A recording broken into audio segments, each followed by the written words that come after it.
আচ্ছা কি বলছো বলো, কি বলছো?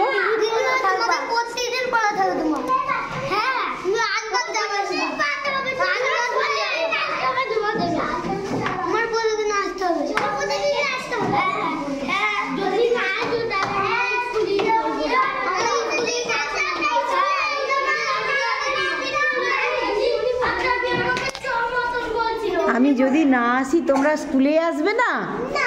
ও বাবা, সে কি তোমাদের বড় হতে হবে না, বড় মানুষ হতে হবে না? আমি তো তোমাদের জন্যই আসছি। হ্যাঁ, তোমরা যাতে ভালো মানুষ হও। কি হ্যাঁ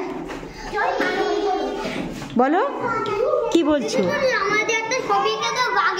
হ্যাঁ ছবি এঁকে দেবো বাবা, ছবি এঁকে দেবো। আর্মি অফিসার হওয়ার? হ্যাঁ বলো, হ্যাঁ বলো। হ্যাঁ সবারই হয়েছে বাবা, তোমরা সবাই খুব সুন্দর লিখেছো। আমি একটু বেঞ্চ ধরে ওদের একটু সবটা লিখি।